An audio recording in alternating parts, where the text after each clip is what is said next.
So yeah, we'll go ahead and get started. Sorry, there we go. Okay. So yes, we come to the end now of our class this fall, with the sort of additional meeting in the further future on the Montgomery bus boycott that we'll hold off on. But for now, this will be the kind of official end of our fall class on the prophets. And we're ending today. I'm very excited to be ending today with a look at James Baldwin. So that'll be our topic for today. And I'm particularly excited about thinking about Baldwin together, because honestly, I really hadn't personally paid much attention to Baldwin until 2020, when several things brought him to my attention. The documentary "I'm Not Your Negro" came out, and that made me aware of Baldwin's work and started getting more interested in it. But this prepping for this class has also really inspired me to continue digging into Baldwin's work. So there may be many among you today who are much more well versed in Baldwin's work than I am, and I don't claim to be any kind of expert on Baldwin, but I'll do my best to lead us into a conversation that sort of helps us hear some of Baldwin's main messages, but also in light of, where we've come from in this class, thinking about prophetic witness, and the prophets of Israel, and then prophets of the movement for racial justice in America. I'll try to sort of let Baldwin be a capstone to some of what we've thought about this fall, and I just think he's a really appropriate one for several reasons. But I was also just going to say that I've personally, in what work I have done reading Baldwin and paying attention to him in prep for this class, but just also this summer in general, I've been it's still thoughts in progress, but I've just been finding him to be a particularly poignant and an important prophet for the Christian church right now. Speaking as a white Christian in the church, I find him in some ways to have something to offer that some of the other major prophetic figures do not. And that's not a slight to them. That's more just highlighting what is particularly powerful about Baldwin's witness. But and one of the main things I just want to hold up kind of at the outset that I think is powerful in terms of Baldwin being such an important prophetic figure for Christians today is that Baldwin is not a Christian, and Baldwin was not a Christian and did not claim to be affiliated with the church. In fact, did not affirm Christianity in America, and actively renounced many times the sort of moral integrity of the church in America. He wasn't anti-Christian by any means. I don't think he would have enjoyed that label, but certainly when people said, "Are you a Christian?" he said, "No." And certainly when they asked about the church, he said, whatever the church is, it's mixed up, in systems of violence.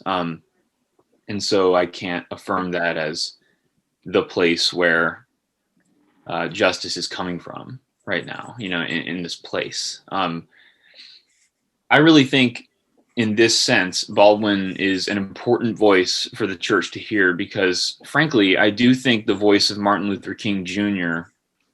is too often easily sort of digested by white Christians, because they find him to be affirming their sort of moral paradigms that they already have. Love, Jesus, nonviolence, things we've heard of, things we affirm. Whereas Baldwin draws his prophetic witness from a place that is less affirming of our creeds and the things we already think we know. And I really think that this makes Baldwin more dangerous and more for white Christians.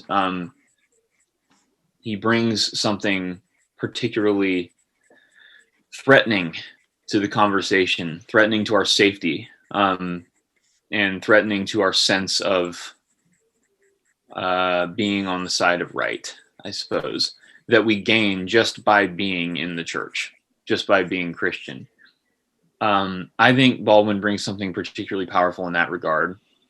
While I completely affirm, for instance, and love all the things that were so powerful about Martin Luther King Jr.'s prophetic witness, especially, I mean, I am personally inspired deeply by the ways that King drew on his Christian faith to construct his witness about nonviolent protest, especially. But what I'm saying is that I think the voice of Baldwin brings a different kind of discomfort to white Christians, because it doesn't allow us any kind of it does not insure us against our own complicitness simply by virtue of the fact that we can affirm some of the convictions like love, like nonviolence or whatever.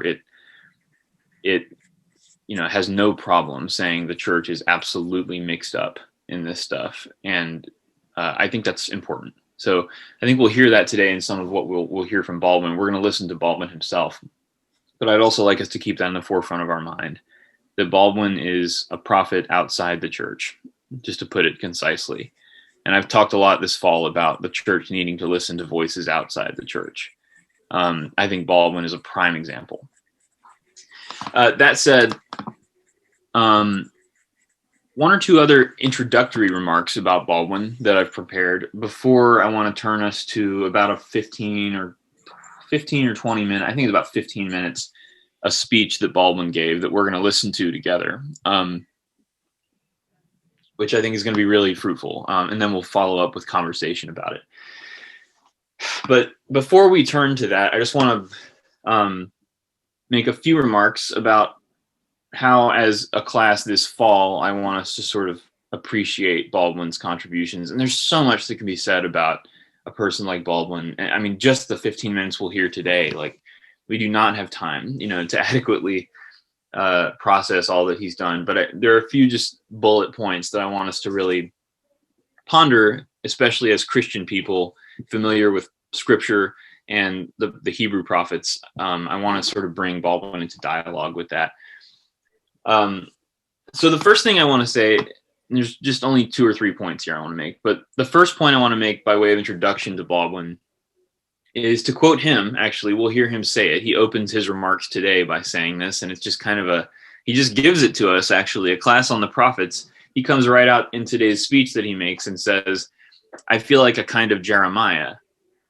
That's his quote.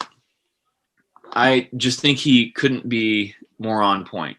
I think Baldwin is, in my reading and in my viewing of his speaking and listening to his words, Jeremiah is a wonderful figure to compare Baldwin against, and as a lens to understand Baldwin through.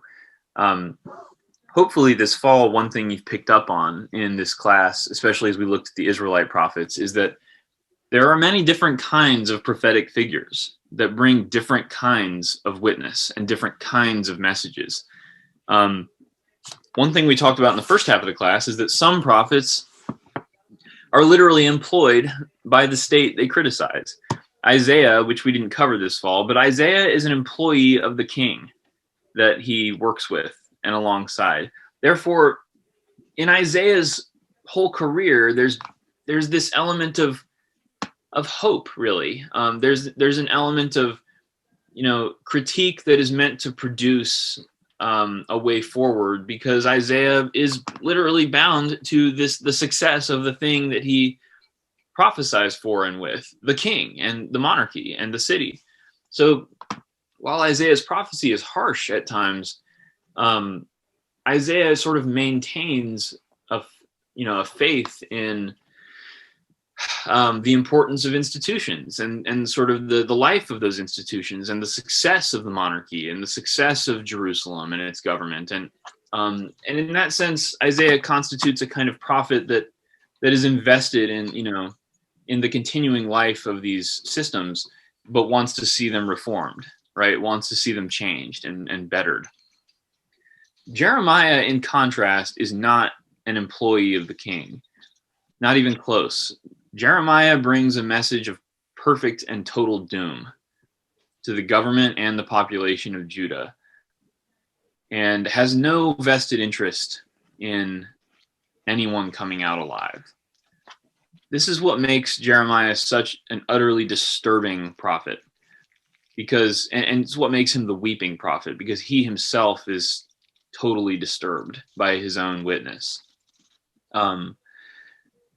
Jeremiah is not afraid to say, no, really, this generation is going to die. An end is coming on this generation because it is so corrupt. Jeremiah doesn't feel the need to make sure to always add a caveat about the ways that things can get better or be changed from within or whatever. Rather, Jeremiah is certain that the only way forward for a large segment of Judah's population is to come to an end. And again, this is why Jeremiah is totally rejected by his audience and by the government and by elites. In general, they are so disturbed by his negativity. Just to put it quite simply, America is not the first population that appreciates quote unquote positive thinking. That's been going on a really long time. Everybody likes to hear a word that involves some kind of, well, what should we do? What can we do about this problem that you're saying we have? Jeremiah says, nothing. You can allow yourselves to be defeated and taken into captivity. And the church in Jeremiah's day says, well, that sounds, just like to put it nicely, a very unhelpfully negative point of view, Jeremiah, right? This is not helpful. This is not productive. This is not very instructive. It doesn't involve a lot of, what in the heck should I tell my children, right? And Jeremiah basically says, you made a mistake by having children. I don't know what you're going to tell them. And, this is dark. This is dark stuff. And Judah meets the very doom that Jeremiah predicts. It is not pretty. It's extremely ugly. In fact, it's the trauma that shapes the Jews for generations to come. Paul, would you mind muting everyone for me that's not me? Maybe I can too, but no offense to whoever's making noise. Just, there we go. I got it. So what I'm saying is that these different kinds of prophetic voices that exist for different moments, really, bring different degrees of critique and doom and hope. There is hope in Jeremiah, but it's extremely hard to perceive. You have to really attune yourself to the depth of Jeremiah's critique before you can process the kind of hope that Jeremiah sees. It's not a practical, something you can do on Monday morning kind of hope. It's like no matter how deep the death is that comes on Judah in the coming generation, God will bring something out of it kind of hope. And that's a really hard hope to believe in, because it involves the generation who hears about it not being the heroes of their own story. And that's really, really hard for human beings to understand, that they might be a part of a story that doesn't involve them being part of the solutions to the problems they've caused, but rather God and other generations being part of them. I think James Baldwin is a prophet like Jeremiah in many senses. James Baldwin knew that America as a people had passed to the point of no return. That was part of Baldwin's message, and he was heavily criticized for that, for the same reasons Jeremiah was. This is not practical, people would say. What in the hell do you want us to do with this, right? This is divisive. This is hateful. This is useless. I can't do anything with this. Very frequent pushback to Baldwin's work was exactly that. Even in the most civil of settings, like the debate we'll look in on today. Baldwin also, though, like Jeremiah, wrestled deeply with people's descriptions of him as a pessimist. Literally, in his own words, he would often say, I mean, you can watch him in his interviews wrestling with whether he is or is not a pessimist. You can see him right before your eyes, really not being sure whether he's being honest when he says, I'm an optimist, I think. And what's so remarkable to me about Baldwin saying, I'm an optimist, is that he follows it up usually by this remark where he says, I'm an optimist because I'm alive. I'm a living person. So it's like the degree to which he's an optimist is the degree to which he continues to draw a breath.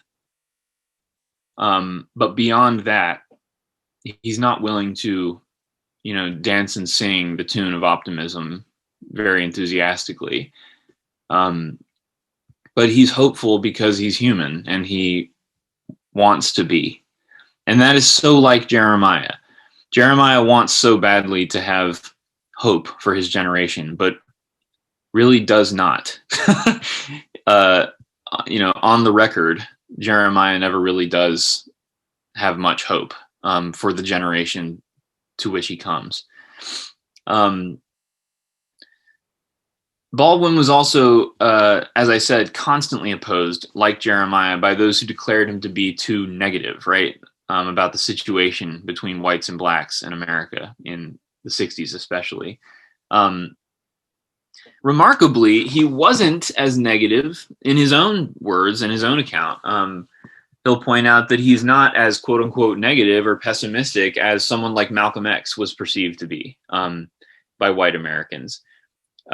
Baldwin would say that he didn't entirely agree with aspects of Malcolm X's ideas because he was more inclined to not, he might not use this word, but not to demonize or make enemies of all white people, whereas he perceived Malcolm X's rhetoric to be a bit too extreme in that regard. But at the same time, I want to immediately follow up that and say that Baldwin affirmed Malcolm X's message. So while Baldwin didn't carry it himself entirely, he actually, when asked about Malcolm X, he said, of course he's successful. He corroborates the reality of Black people in this place. He sees what is truly happening for them and talks about it. And in the sense that Malcolm X is extreme in his portrayal of that, he's truthful in a way that no other was willing to be. And Baldwin totally affirmed that truth-telling that characterized Malcolm X. And so Baldwin was capable of affirming what I think he would say was the darkest, most truthful vision of American sin and hatred that possessed this population. He totally affirmed that, while also in his own sort of witness, putting a different sort of portrait to the way forward than Malcolm X did. But finally, I would just say Baldwin clung in the midst of so much pressing criticism about his so-called negativity or whatever. I mean, he clung to a vision of a people, white America in particular, a people so irredeemably drowning in their own delusions about their uncompromised moral hearts. He clung to this vision that there was a delusional population in this place that truly could not see its own sin and could not perceive the realities of its own demons that possessed them. And like Jeremiah, he clung to this vision no matter how many Hananiahs he was forced to face. And you'll remember our day on Jeremiah where we discussed the quote-unquote false prophet Hananiah. Remember how Hananiah was a good theologian? Hananiah wasn't wrong. He just didn't know what time it was. He was delusional, right? Brought good theology to an important conversation at the wrong time. Baldwin's critique of white America is similar. A lot of his opponents had great points to make about the complexities and nuances of the developments of races in relation to each other in America. And Baldwin would just say, you are missing the conversation here. You're talking about statistics and whatever that make it, so that what I'm saying is invalid, essentially. Like you're essentially trying to quiet my calling attention to an acute crisis in this place by pointing to a bunch of valid points about, all the reasons why racism or the subjugation of Black people is not the cause for their suffering, and all the reasons why white people aren't in fact racists, and et cetera, et cetera, et cetera, all these nuances that ultimately serve to simply invalidate the witness Baldwin's trying to bring. And that's what we'll see in his speech today. Is he's facing off with William Buckley in today's speech, and you probably all know who William F. Buckley is. Of course, I grew up on Buckley. Buckley is part of my rearing. To be totally honest, sort of a household name for me, and a hero of my own father and grandfather. So I actually grew up on Buckley, and it's interesting for me to be, learning how to listen to Baldwin. For the record, I don't have much. I don't, one way or another, I don't really have an opinion on Buckley at the moment. That's not my point. But I grew up in sort of a home that adhered to that kind of that the modern conservative movement that Buckley and Reagan and others were associated with. So that's kind of, I know that stuff. And in some ways, then I've really seen from the inside the sort of quote unquote that Baldwin talks about, the sincerity, the good intentions that possess this movement. I identify with it, and I just want to say that I understand these are my people. I really do know and have been trained in those good feelings and those sincerities. And in fact, they're very perceptive economists, Buckley and his ilk. They're extremely erudite in their analysis of society and its complexities. In my opinion, Buckley just doesn't know what time it is in this debate. That's Buckley's problem. Lots of good points. We won't watch Buckley's response today. But the problem with Buckley is not the facts. It's not his data. It's not his rhetoric. He's right. He's a wonderful orator. But his watch is, the battery's dead. He's lost track. And Baldwin is saying, I'm not trying to win a logical argument with you. I'm trying to break hearts, and you're trying to keep them unbroken. And there's a sense in which Jeremiah and Hananiah are very similar to the debate that you might hear if you listen to the whole of Buckley and Baldwin's debate, which I recommend you do. But Baldwin's speech, which we'll listen to in just a moment, essentially is saying, this is what time it is. And this message needs to be heard now by America, because its heart is going to be so hard soon that there will be no return whatsoever. And I do believe that Baldwin thought we were already past that point in the 60s. So I'm really not sure what that means for 2020. I won't go there at the moment, but it's been a long time since people already thought we were past the point of no return. And people like Buckley were galvanizing entire audiences around the idea that we were very well before the point of no return. But I think Baldwin knew what time it was, and I think he was right. And he brought the room to its feet on this particular occasion at Cambridge in England after his words, because I think they knew that too, looking on at America's conversations. And this speech takes place in 1965, just a few months following Martin Luther King's demonstrations in Birmingham that resulted in his arrest.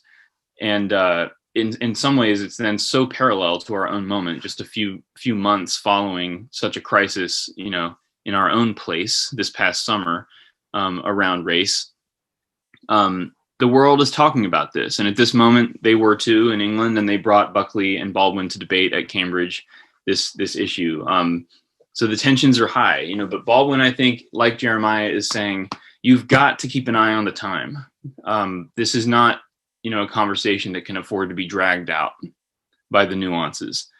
You've got to learn to listen to these voices crying out for help. So with that said, We can follow up later with more conversation. I'm going to turn us to this video that I'm going to share, and we're going to listen to Baldwin.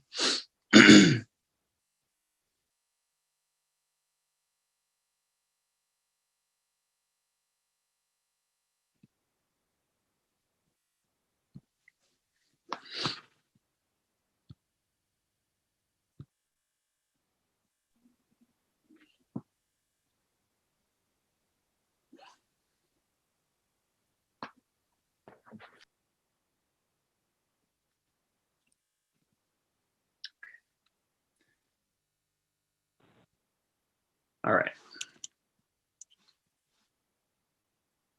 That I called Mr. James Baldwin to speak third to this motion. Is that working? We all good? Okay. We're going to go ahead then.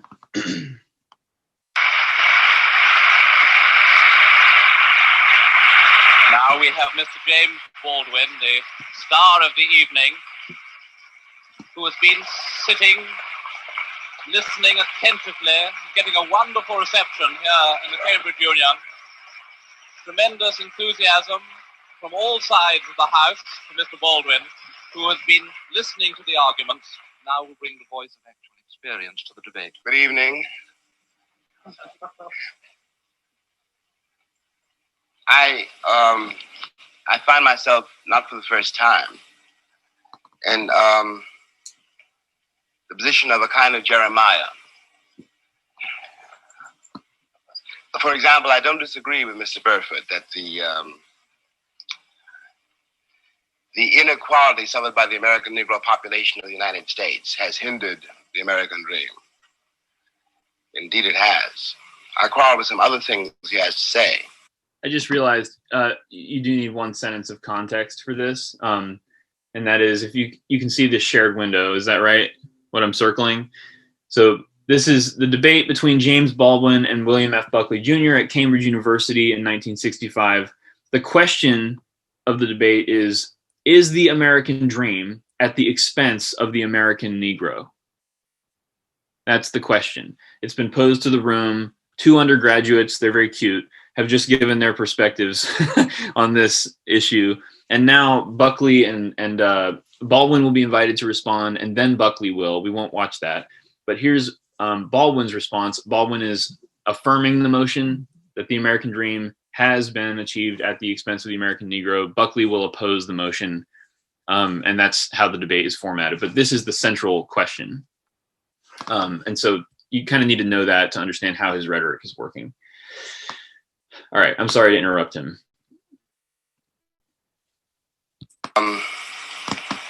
The position of a kind of Jeremiah. For example, I don't disagree with Mr. Burford that the inequality suffered by the American Negro population of the United States has hindered the American dream. Indeed, it has. I quarrel with some other things he has to say. The other deeper element of a certain awkwardness I feel has to do with one's point of view. I have to put it that way. One's sense, one's system of reality. It would seem to me that the proposition before the House, when I put it that way, is the American dream at the expense of the American Negro, or the American dream is at the expense of the American Negro, is a question hideously loaded, and that one's response to that question, or one's reaction to that question, has to depend on the effect on where you find yourself in the world, what your sense of reality is, what your system of reality is. That is, it depends on assumptions which we hold so deeply as to be scarcely aware of them. A white South African, or a Mississippi sharecropper, or a Mississippi sheriff, or a Frenchman driven out of Algeria, all have, at bottom, a system of reality which compels them to, for example, in the case of the French exile from Algeria, to defend French reasons for having ruled Algeria. The Mississippi or the Alabama sheriff, who really does believe when he's facing a Negro boy or girl that this woman, this man, this child must be insane to attack the system to which he owes his entire identity. Of course, for such a person, the proposition of which we're trying to discuss here tonight does not exist. And on the other hand, I have to speak as one of the people who've been most attacked by what we must now here call the Western or the European system of reality. What white people in the world, the doctrine of white supremacy, I hate to say it here, comes from Europe. That's how it got to America. Beneath then, whatever one's reaction to this proposition is, has to be the question of whether or not civilizations can be considered as such equal, or whether one civilization has the right to overtake and subjugate and in fact to destroy another. Now what happens when that happens? Leaving aside all the physical facts which one can quote, leaving aside rape or murder, leaving aside the bloody catalog of oppression, which we are in one way too familiar with already, what this does to the subjugated, the most private, the most serious thing this does to the subjugated, is to destroy his sense of reality. It destroys, for example, his father's authority over him. His father can no longer tell him anything because the past has disappeared, and his father has no power in the world. This means, in the case of an American Negro, born in that glittering republic, and in the moment you are born, since you don't know any better, every stick and stone and every face is white, and since you have not yet seen a mirror, you suppose that you are too. It comes as a great shock around the age of 5 or 6 or 7 to discover that the flag to which you have pledged allegiance, along with everybody else, has not pledged allegiance to you. It comes as a great shock to discover that Gary Cooper killing off the Indians when you were rooting for Gary Cooper, that the Indians were you. It comes as a great shock to discover that the country, which is your birthplace, and to which you owe your life and your identity, has not in its whole system of reality evolved any place for you. The disaffection, the demoralization, and the gap between one person and another, only on the basis of the color of their skins, begins there and accelerates throughout a whole lifetime. So that presently you realize you're 30 and are having a terrible time managing to trust your countrymen. By the time you are 30, you have been through a certain kind of mill. And the most serious effect of the mill you've been through is again not the catalog of disaster. The policemen, the taxi drivers, the waiters, the landlady, the landlord, the banks, the insurance companies, the millions of details, 24 hours of every day, which spell out to you that you are a worthless human being. It is not that. It is by that time you've begun to see it happening in your daughter or your son or your niece or your nephew. You are 30 by now, and nothing you have done has helped you to escape the trap. But what is worse than that is that nothing you have done, and as far as you can tell, nothing you can do, will save your son or your daughter from meeting the same disaster and not impossibly coming to the same end. Now, we're speaking about expense. I suppose there are several ways to address oneself to some attempt to define what that word means here. Let me put it this way, that from a very literal point of view, the harbors and the ports and the railroads of the country, the economy, especially of the southern states, could not conceivably be what it has become if they had not had, and do not still have indeed, and for so long, so many generations, cheap labor. I am stating very seriously, and this is not an overstatement, that I picked the cotton, and I carried it to market, and I built the railroads under someone else's whip for nothing. For nothing. The Southern oligarchy, which has until today so much power in Washington, and therefore some power in the world, was created by my labor and my sweat, and the violation of my women and the murder of my children. This, in the land of the free and the home of the brave. And no one can challenge that statement. It is a matter of historical record. In another way, this dream, and we'll get to the dream in a moment, is at the expense of the American Negro. You watch this in the Deep South in great relief, but not only in the Deep South. In the Deep South, you are dealing with a sheriff or a landlord or a landlady or the girl of the Western Union desk. And she doesn't know quite who she's dealing with, by which I mean that if you're not part of the town, and if you are a northern nigger, it shows in millions of ways. So she simply knows that it's an unknown quantity, and she wants to have nothing to do with it. So she won't talk to you. You have to wait for a while to get your telegram. Okay, we all know this. We've been through it. And by the time you get to be a man, it's very easy to deal with. But what is happening in the poor woman, the poor man's mind, is this.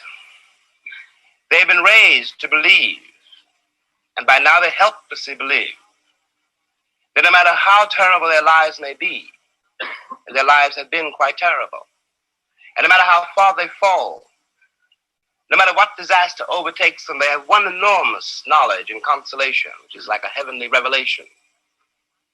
At least they are not black. Now I suggest that of all the terrible things that can happen to a human being, that is one of the worst. I suggest that what has happened to white Southerners is in some ways, after all, much worse than what has happened to Negroes there. Because Sheriff Clark in Selma, Alabama, cannot be considered, no one can be dismissed as a total monster. I'm sure he loves his wife, his children. I'm sure that, he likes to get drunk. He's, after all, one's got to assume, and he is visibly a man like me. But he doesn't know what drives him to use the club, to menace with the gun, and to use the cattle prod. Something awful must have happened to a human being to be able to put a cattle prod against a woman's breast, for example. What happens to the woman is ghastly. What happens to the man who does it is in some ways much, much worse. This is being done, after all, not 100 years ago, but in 1965, in a country which is blessed with what we call prosperity, a word we won't examine too closely, with a certain kind of social coherence, which calls itself a civilized nation and which espouses the notion of the freedom of the world. And it is perfectly true from the point of view now simply of an American Negro. Any American Negro watching this, no matter where he is, from the vantage point of Harlem, which is another terrible place, has to say to himself, in spite of what the government says we can't do anything about it. But those are white people being murdered in Mississippi work farms, being carried off to jail. Those are white children running up and down the streets. The government would find some way of doing something about it. We have a civil rights bill now. We had an amendment, the 15th Amendment, nearly 100 years ago. I hate to sound again like an Old Testament prophet, but if the amendment was not honored then, I don't have any reason for believing the civil rights bill will be honored now. And after all, one's been there since before, a lot of other people got there. If one has got to prove one's title to the land, isn't 400 years enough? 400 years, at least 3 wars. The American soil is full of the corpses of my ancestors. Why is my freedom or my citizenship or my right to live there, how is it conceivably a question now?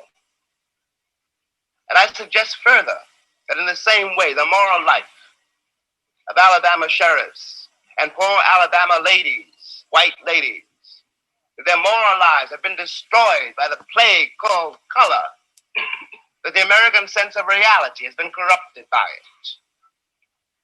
At the risk of sounding excessive, what I always felt when I finally left the country, found myself abroad in other places, and watched Americans abroad. And these are my countrymen, and I do care about them. And even if I didn't, there is something between us.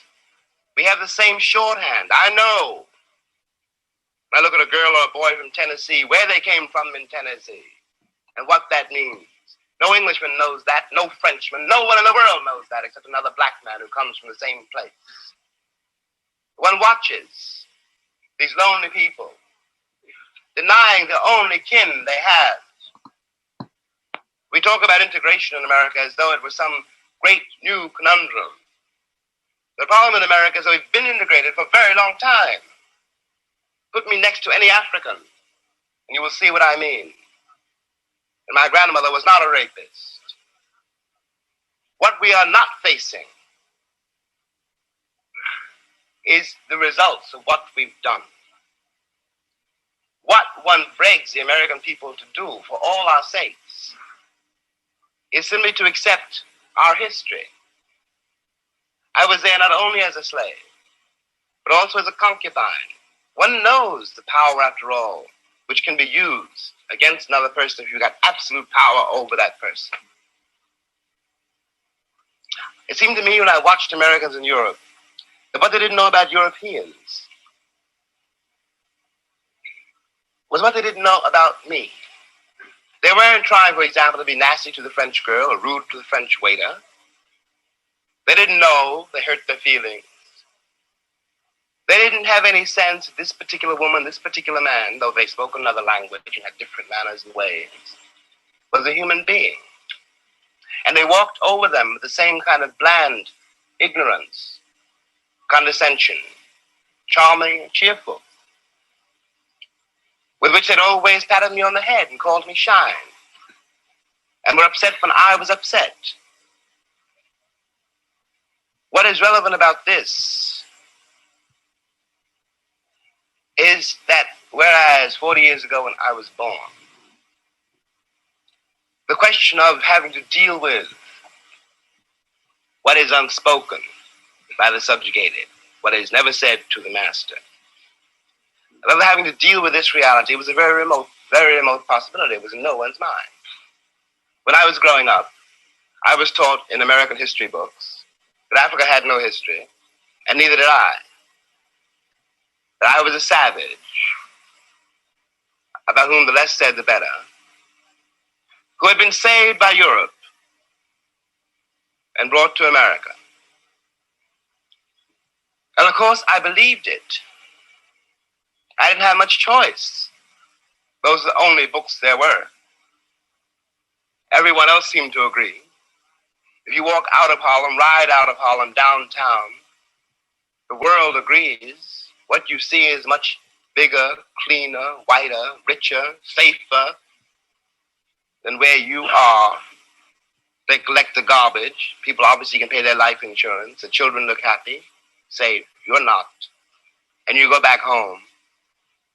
And it would seem then, of course, that it's an act of God, that this is true, that you belong. where white people have put you. It is only since the Second World War that there's been a counter image in the world.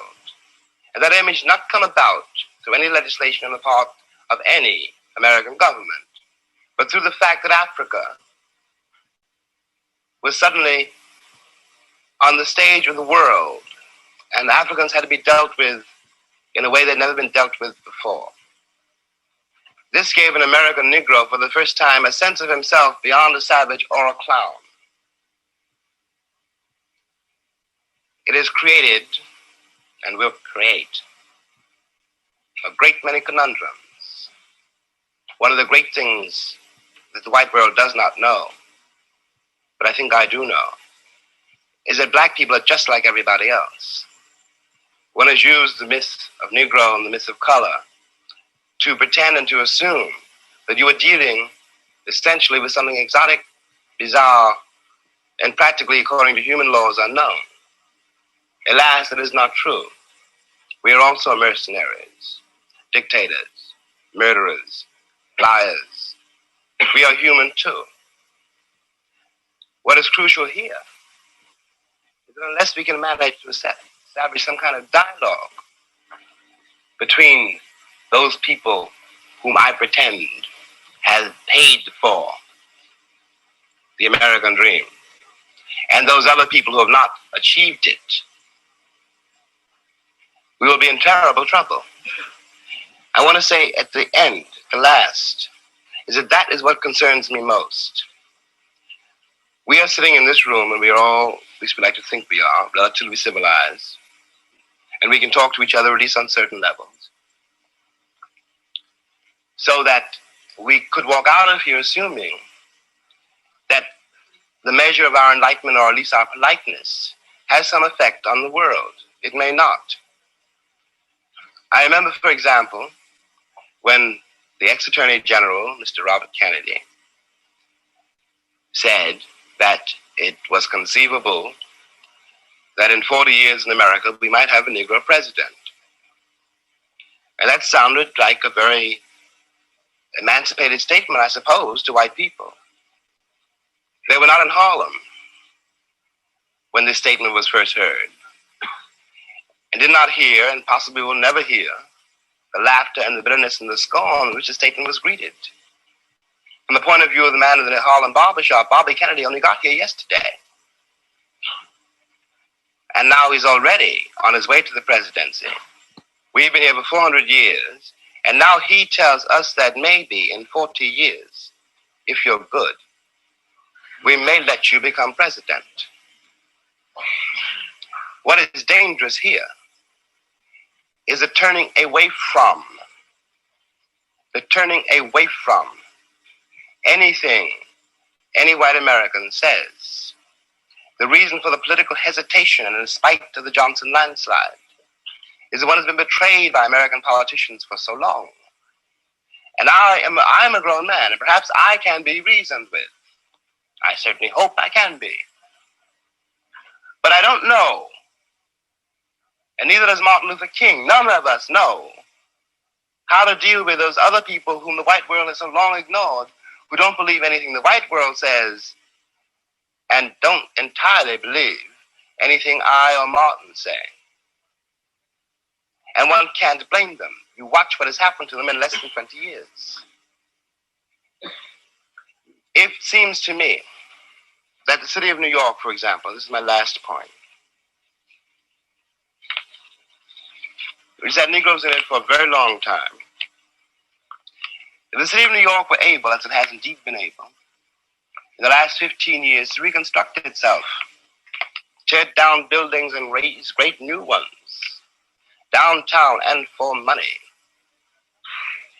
and has done nothing whatever except build housing projects in the ghetto for the Negroes. And of course the Negroes hate it. Presently the property does indeed deteriorate because the children cannot bear it. They want to get out of the ghetto. If the American pretensions were based on more solid, a more honest assessment of life and of themselves, It would not mean for Negroes, when someone says urban renewal, that Negroes simply are going to be thrown out into the streets, which is what it does mean now. This is not an act of God. We're dealing with a society made and ruled by men. If the American Negro had not been present in America, I am convinced that the history of the American labor movement would be much more edifying than it is. It is a terrible thing for an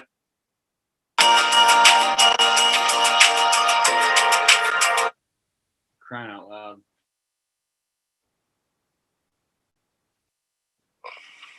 to surrender to the notion that the history of the American labor movement would be much more edifying than it is. It is a terrible thing for an entire people to surrender to the notion that 1/9 of its population is beneath them.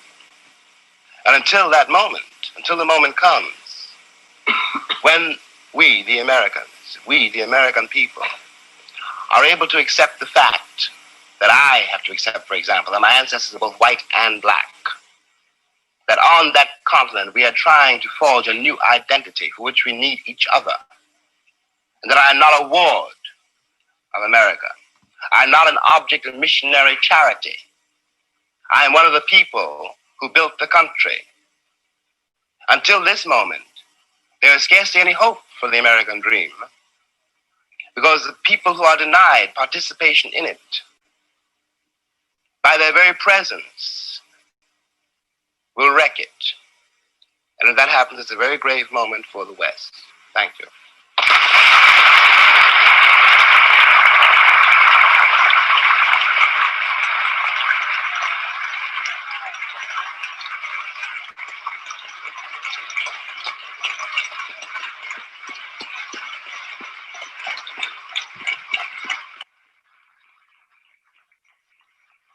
Tremendously moving moment now, the whole of the Union standing and applauding this magnificent speech of James Baldwin.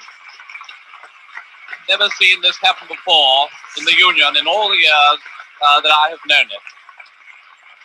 Baldwin is smiling, obviously delighted by his reception, tremendously moved by it.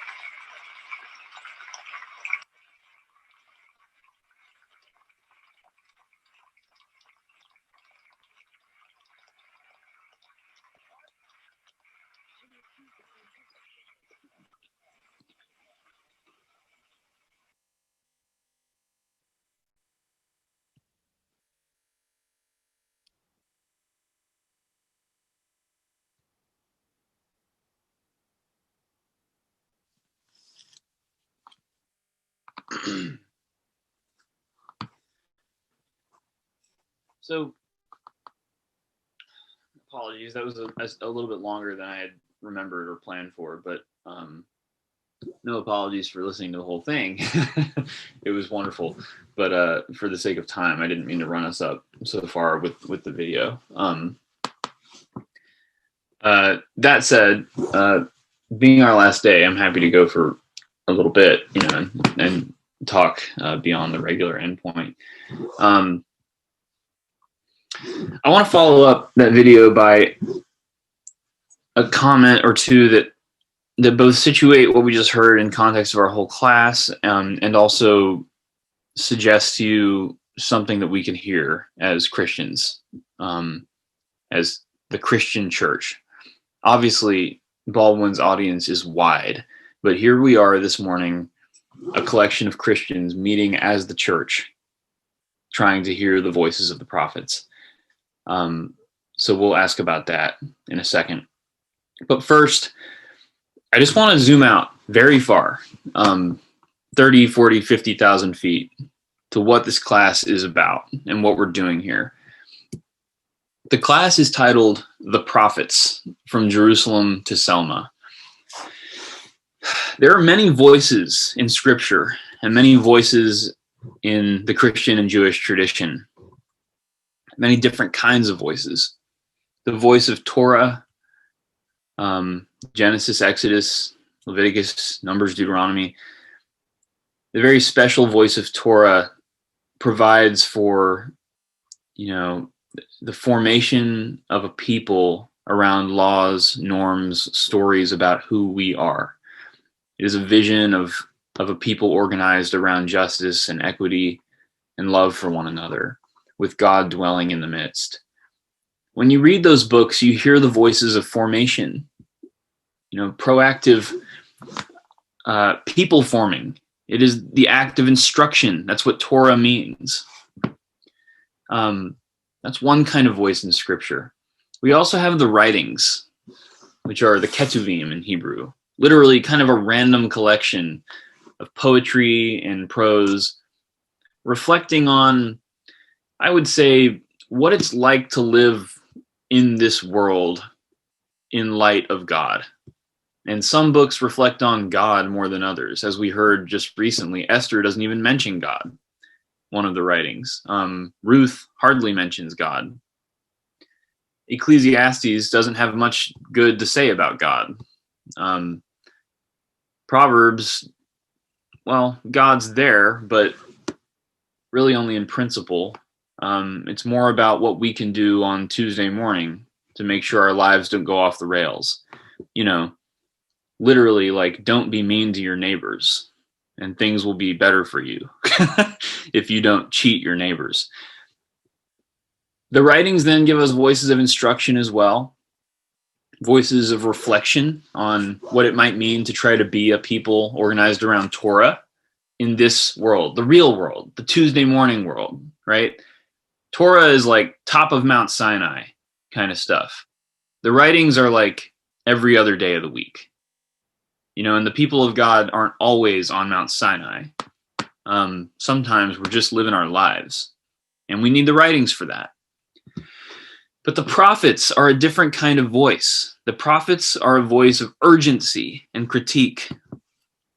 And I want us to understand this. This is so important because this class is not organized around the prophets because they are the only voice or because what they have to say is a total portrait of reality or how the church should be in reality. Rather, the prophets have a task. And the task, I would argue, is to break the hearts of God's people.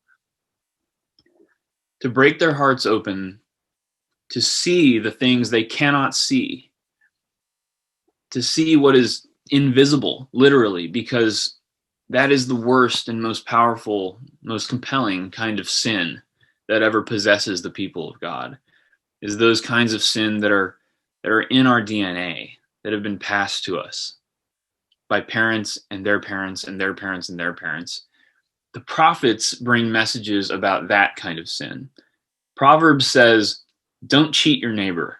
You can see that, right? You know what cheating is. We all know what it means to lend a loan at interest that is too high. That's sin that you can see in front of your face. The prophets aren't dealing with that kind of sin, though they're angry about it. Intentional, concrete, just stupid acts of evil are certainly a pain to the prophets. But what really pains the prophets is habits of evil, right? Habits of life that are evil, that lead to entire peoples that exist as a whole that are capable of getting to the point where a statement like Black Lives Matter is controversial. That's interesting to the prophets. And the prophets exist to break the hearts of peoples that are so drunk on their own delusions about reality that they actually find an argument over whether certain members of its population, they find an argument about those people being human or not to be interesting and worth a long, extended argument. The prophets say this is ridiculous, and it indicates moral rot in the fiber of your being. As Baldwin just put it, it indicates that your moral lives have been destroyed over time. That your sense of reality, as Baldwin said, your sense of reality itself has been corrupted, right? The prophets bring a voice that is not nuanced. It's not balanced. It's not careful to include all the different facts that may make up our reality. Rather, it is piercing and sharp and uncompromising. I wrote down this morning, actually, when I listened to Amy's sermon, And Amy is a priest preaching a sermon. She's not a prophet trying to lose her job. She has a particular kind of job. And this is important for understanding how prophets work, marginal prophets who break our hearts. Amy said this morning in her sermon about sheep and goats, she said, we are all both sheep and goats. You remember that? Those of you who heard it? We're all both. The line between good and evil runs right through the middle of us. This is really sound teaching by Amy. It is right in line with the deepest truths of the Torah and the writings. But it is not what the prophets would say. The prophets would say, you are the goats, and these are the sheep. And Jesus will have nothing to do with you, you goats. They're uncompromising, just like Baldwin just was. And that kind of message is part of our tradition. Baldwin is the best look that we'll ever have, I would say, at the prophet Jeremiah doing his thing in front of the people. And what I want us to understand as Christians is that we've been given a tradition in Scripture that includes all these voices as equal voices in representing the truth of God's presence and work in the world. The Torah is one voice, but so are the prophets. And that extremism on Baldwin's part is not something we should run from. In fact, as people who are privileged, as white people especially, we should listen so carefully to it because we're more comfortable in the Torah. We're more comfortable in the writings where we spend our days forming ourselves, believing that we're capable of forming ourselves or that we even have minds worth making up. But the prophets say, your minds have been compromised. Your hearts have been compromised. You don't have minds worth making up. And they bring judgment, and it's frightening.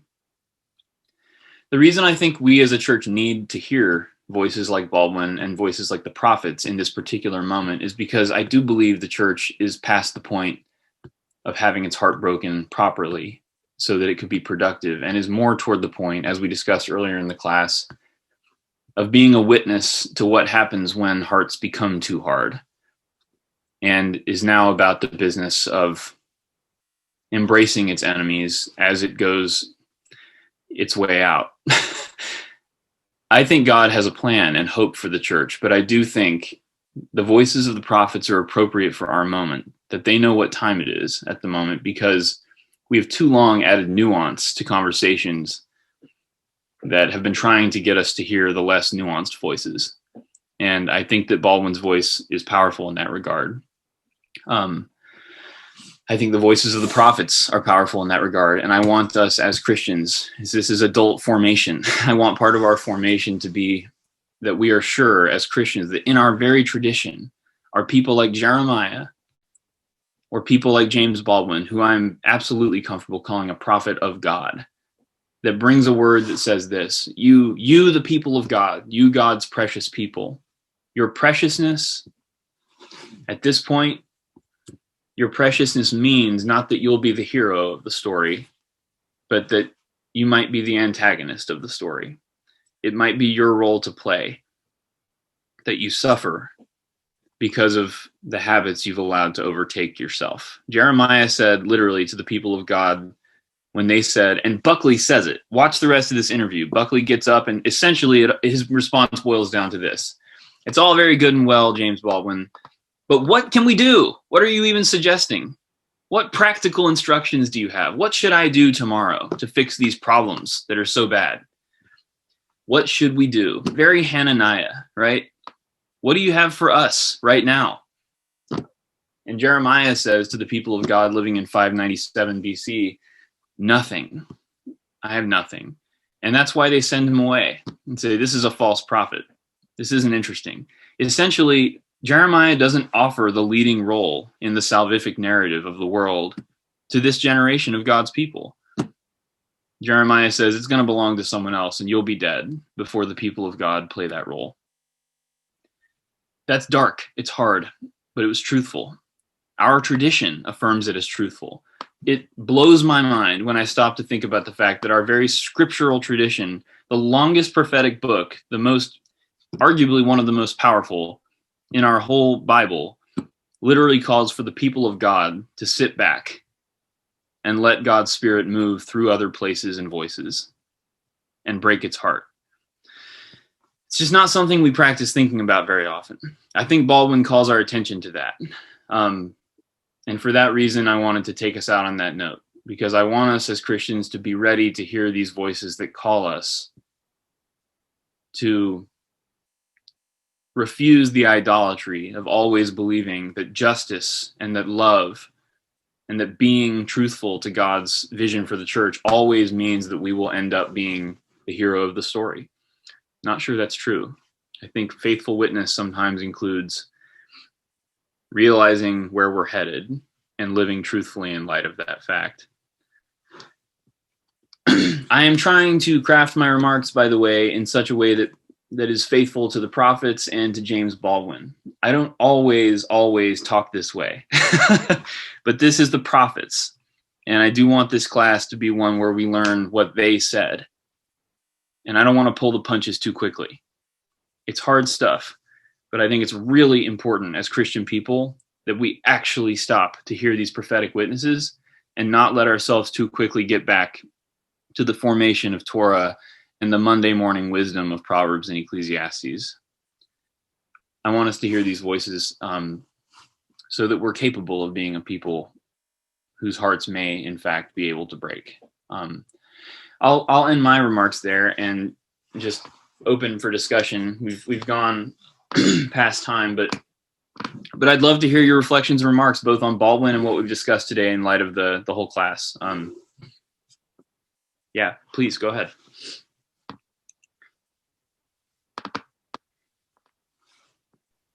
Everybody will need to mute themselves. That switch is thrown, so you're capable of unmuting yourself.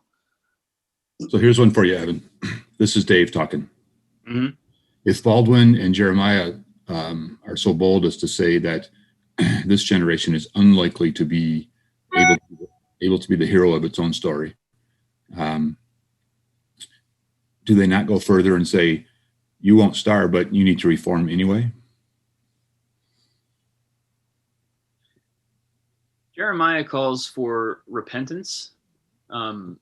Jeremiah calls for confession, truthful confession of the truth. I mean, you hear Baldwin saying, we're a people who doesn't know our own history. We're possessed by our own history and we don't even know it. Jeremiah is saying you need to get to know your own history and you need to confess what it is and embrace it. But to your question, yes, Jeremiah does say reform, repent.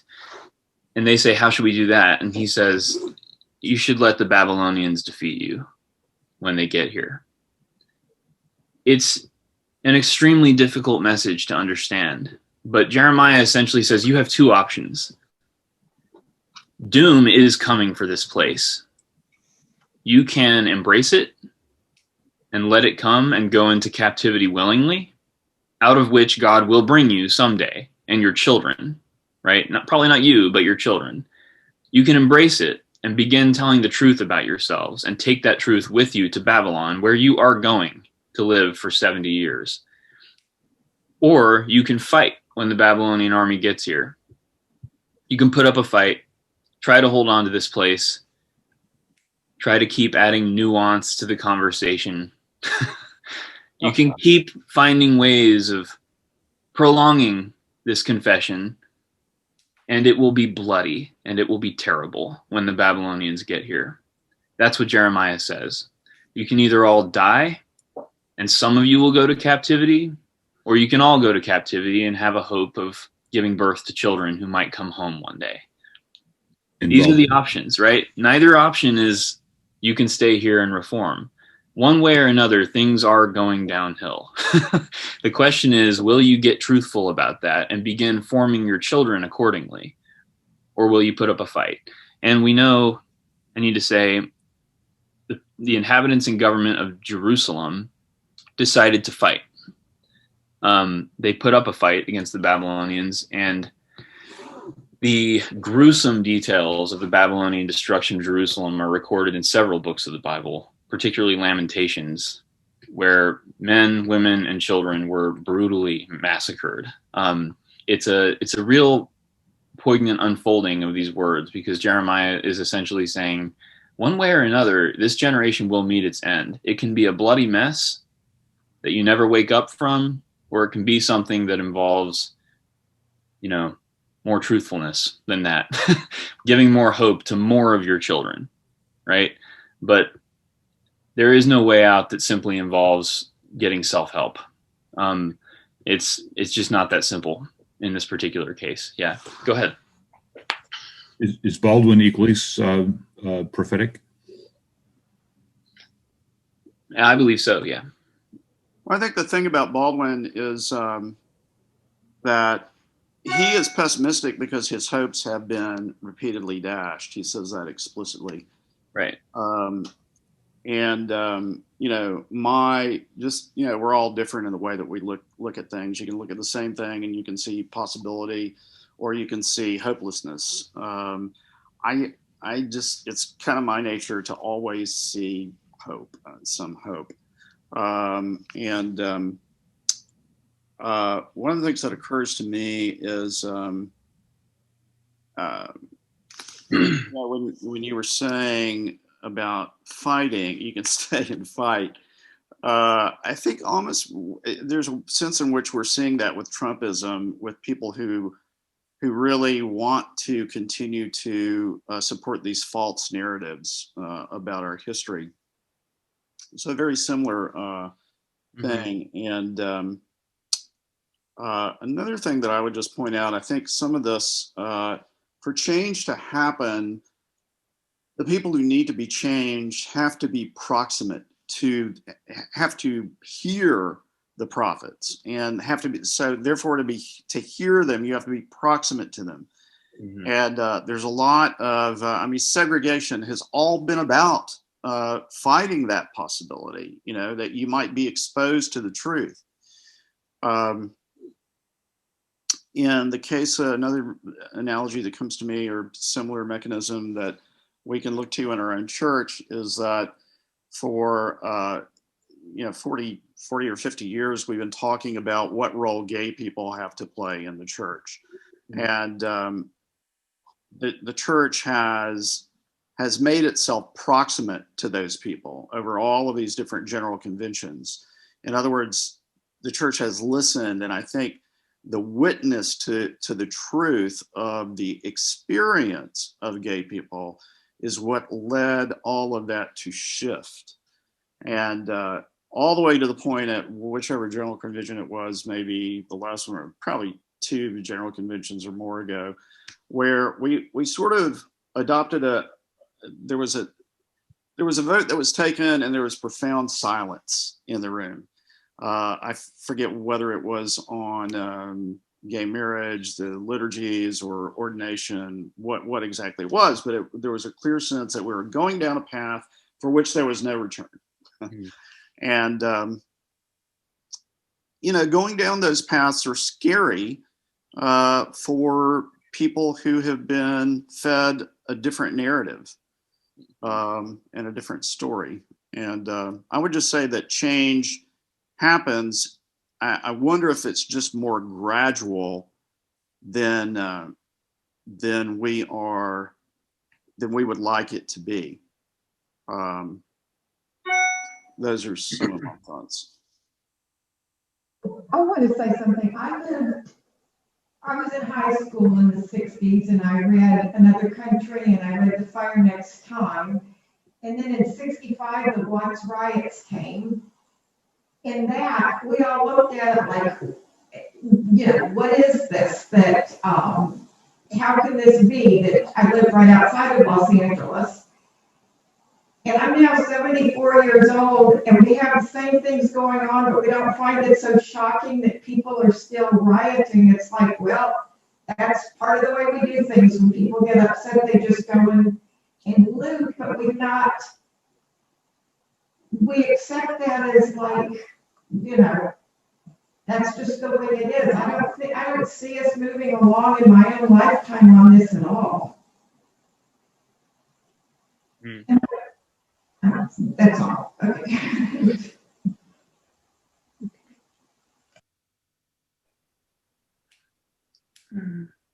Yeah, if I may, just to respond to what's been said, and also to tack on to my response to David earlier, Dave. I talked about Jeremiah, but like, what on earth repentance or gradual progress, like you're talking about, Paul, what that looks like. But for his generation, but for our generation, I mean, and I all I can do is my best here. I'm 30 with 2 children, and I think about all the time what it means to be a Christian person in 2020 with children to educate about how the world works and who we are in it. And so the best I can do is say, I'm trying to embrace that the shape of my Christianity is going to look different than the Christianity of my ancestors in a lot of ways. Because I think primarily about my Christian faith as I belong to the church, and I'm beginning to believe that means learning to be a prophetic listening ear and witness to voices that have gone unheard.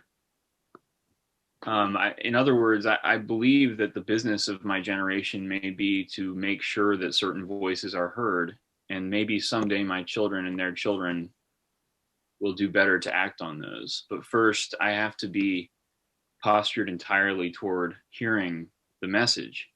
And I think that I might never see what it looks like for my own family to completely reflect that message being processed. But it's a step that in my own family, for instance, in my own literal family tree, that I'm among the first to even take some of these voices seriously.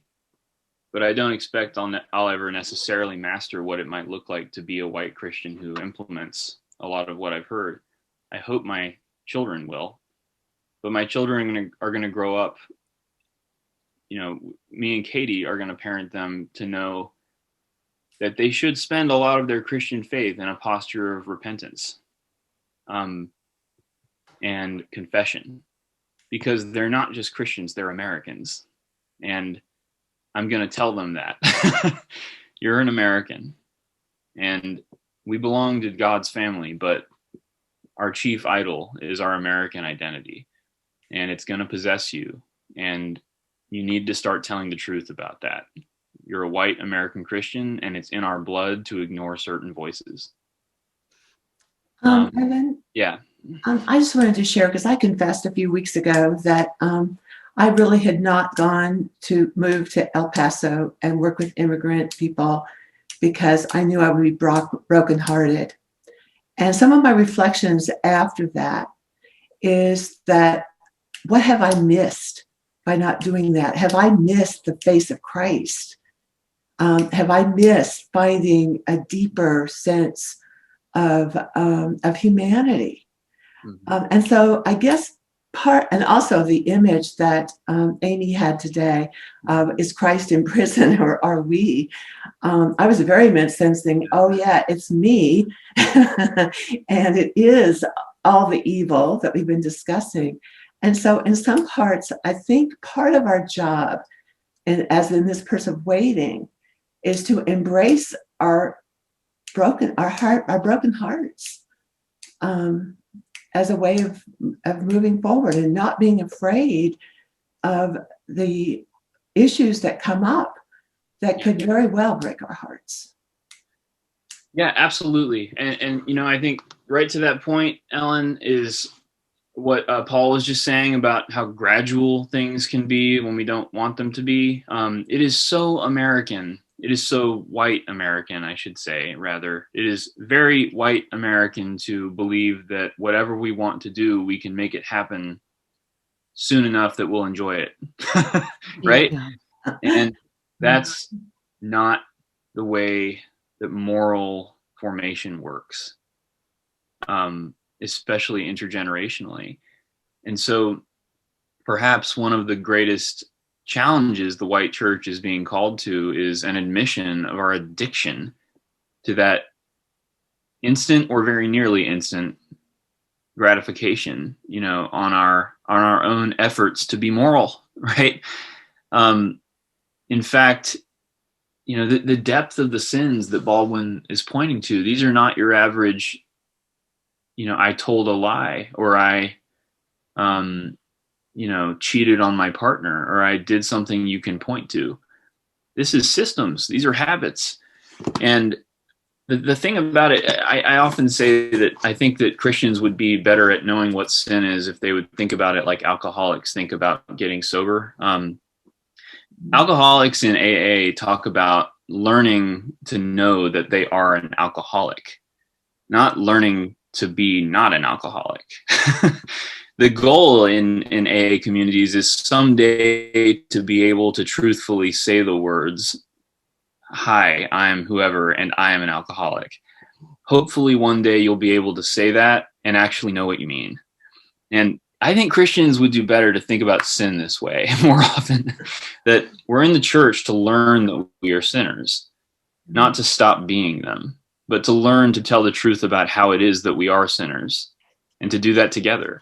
And that's a much less gratifying process than being like, I met Jesus and now I'm not a sinner anymore. I left that behind. I know what sin is and it's back there. That's just not how the most compelling sins work. That's not how racism in America works. That's not a sin that's interesting enough to leave behind, honestly. That's just stupid behavior, like cheating on your partner or like lying to your friend. Real sin is the stuff that takes a long time to learn how to talk about.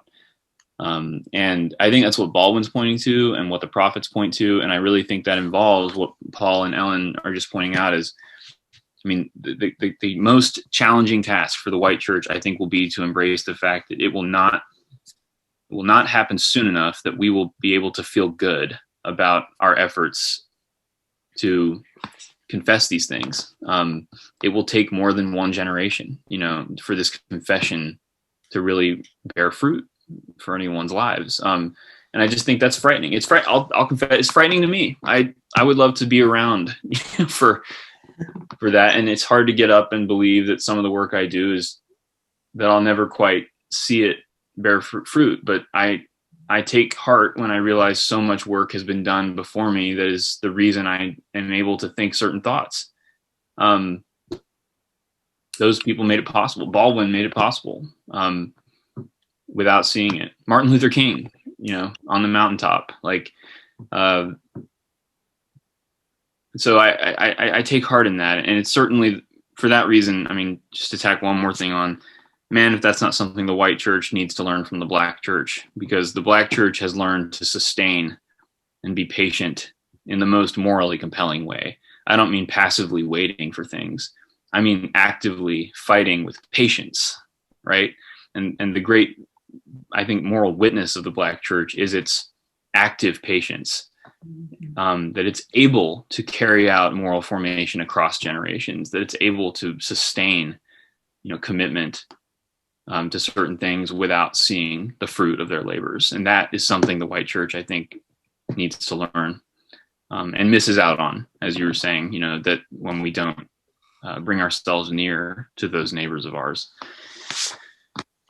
And I think the black church, that model of the black church and the patience is probably a better model than the white church, in the sense that there is no guarantee that progress will continue beyond us anyway. Jeremiah's message might have been that at some point, God's going to bring you home. But the truth is that at any point, that entire Jewish population could have been assimilated into the Babylonian population and lost their identity. Now, they didn't, but that, I don't think there are tides in history that are not progressive. And we may be in the midst of a tide right now that isn't progressive, or it's going to take many generations, but we don't know what it's going to look like at the end. And to me, that's a harder message. But again, going back, your discussion just then of the the patience in the black church. What else is there? I mean, there really isn't a good option except buying into to what we don't want to become. Well, one of the things that happened with one of the things that happens is when people have been so disappointed by their institutions, like government, they just simply don't believe in them anymore. So there's no, people might think, well, the culture, this community is not going to give me a good paying job. All I have and all I can see in my field of vision is,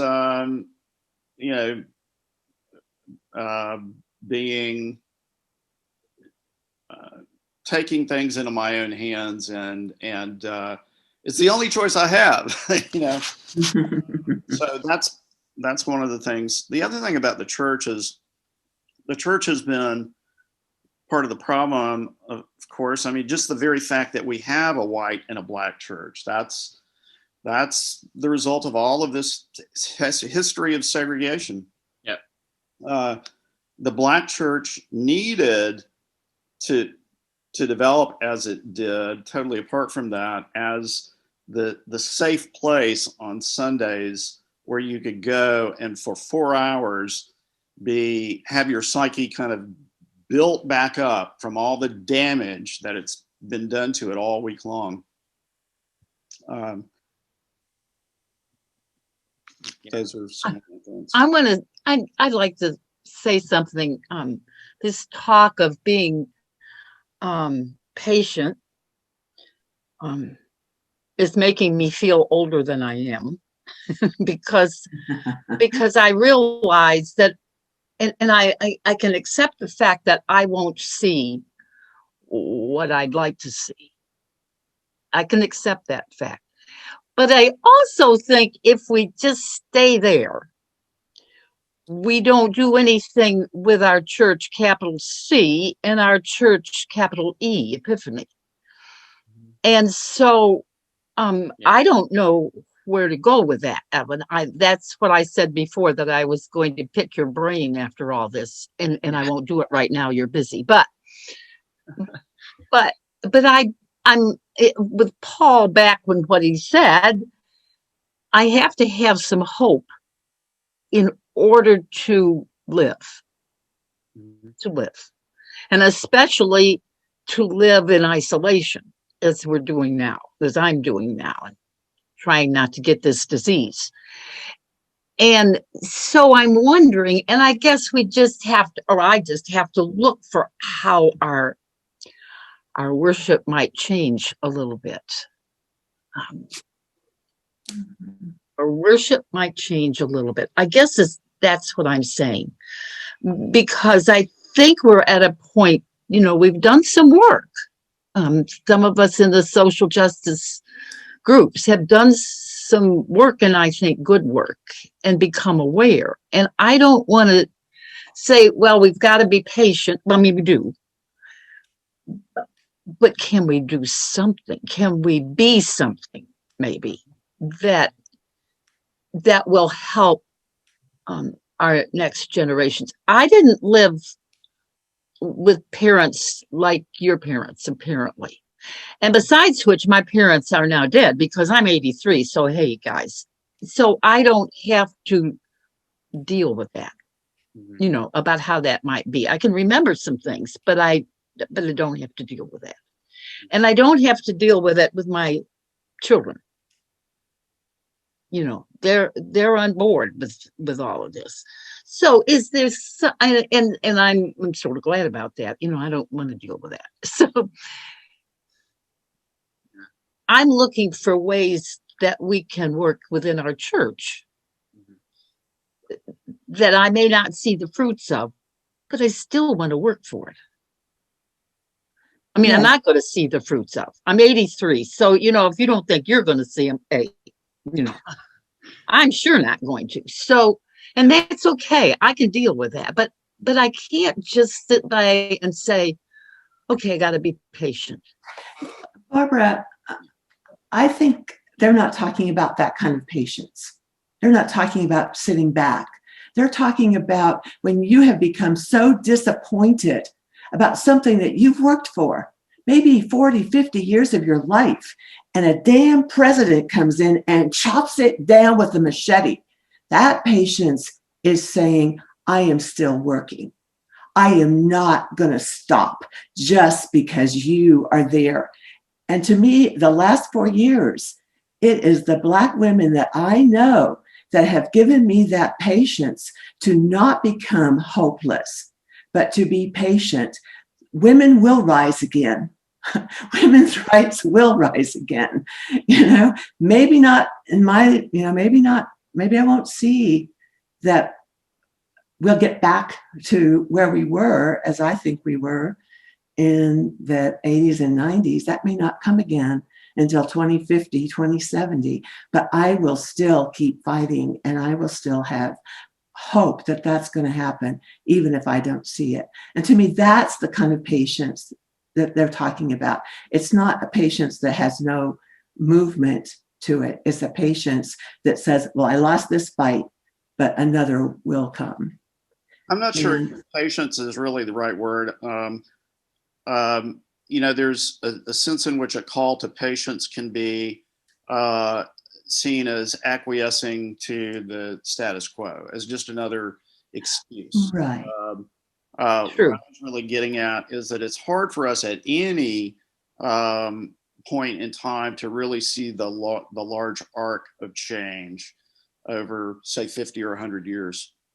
That's all I'm saying. I will say, from the standpoint of a gay person coming into the church, well, the church has officially been, the enemy. I mean, it still is to a large degree. And so I used to say that I keep one foot in the door of the church and one foot out in case somebody decides they need to string me up on a cross at some point.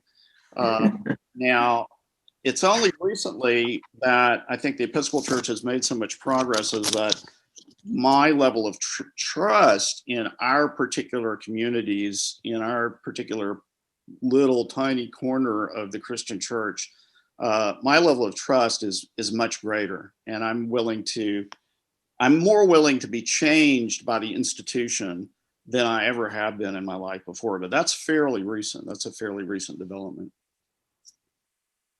Yeah, and Ellen, thank you so much for that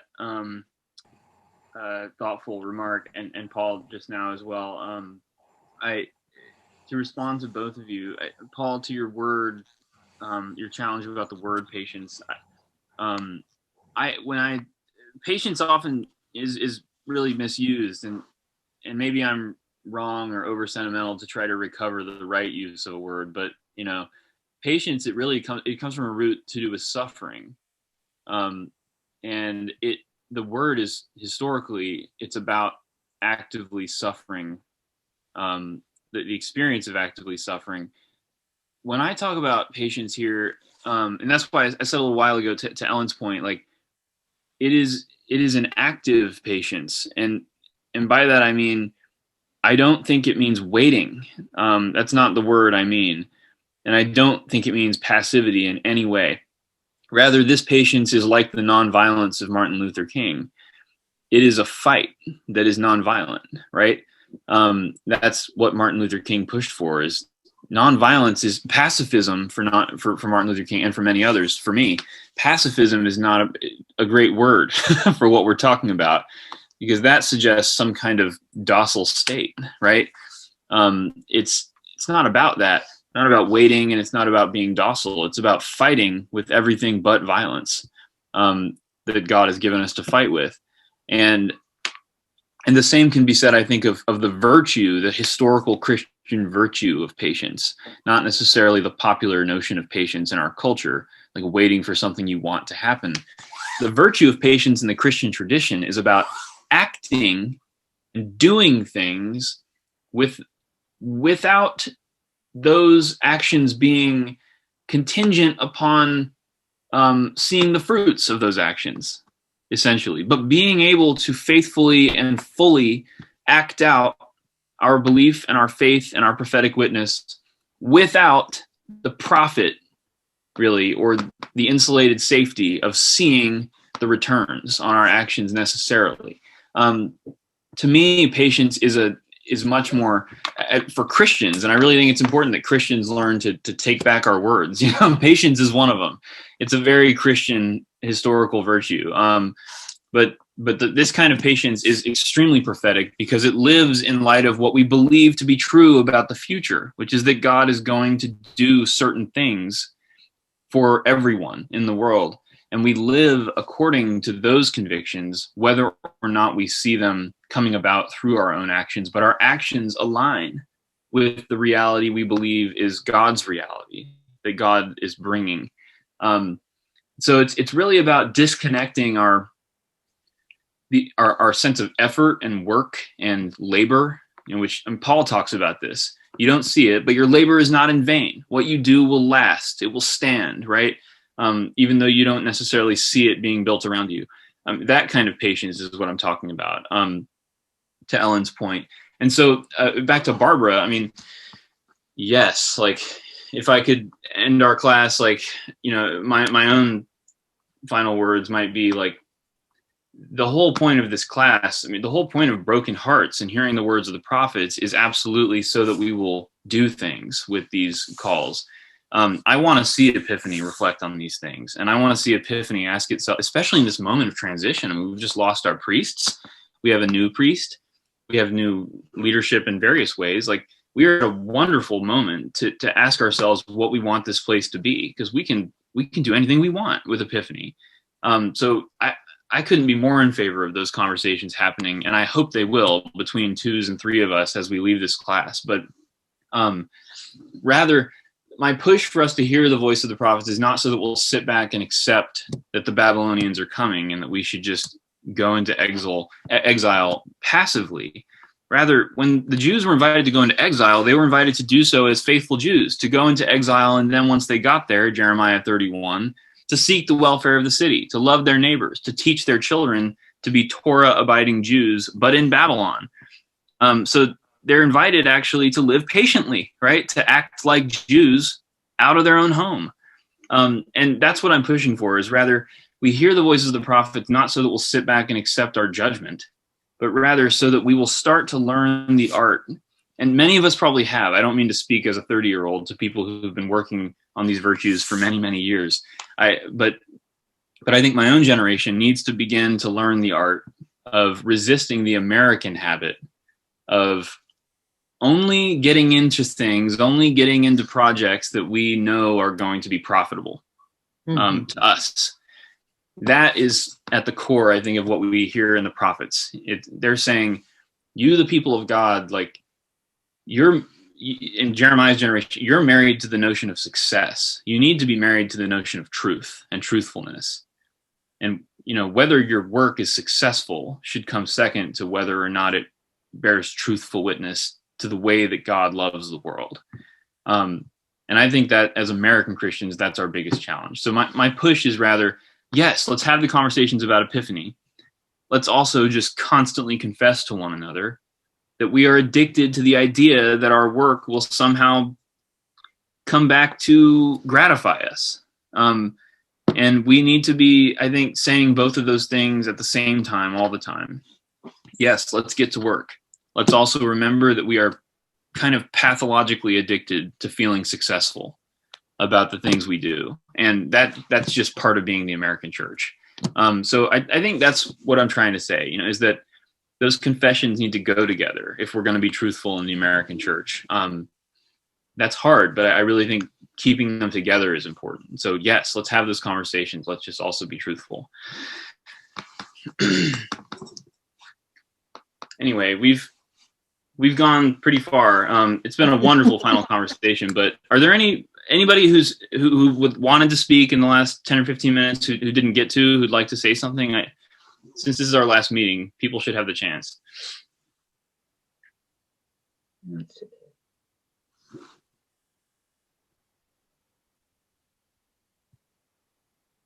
All right. Well, with that, then I'll just say, was someone going to say something? David?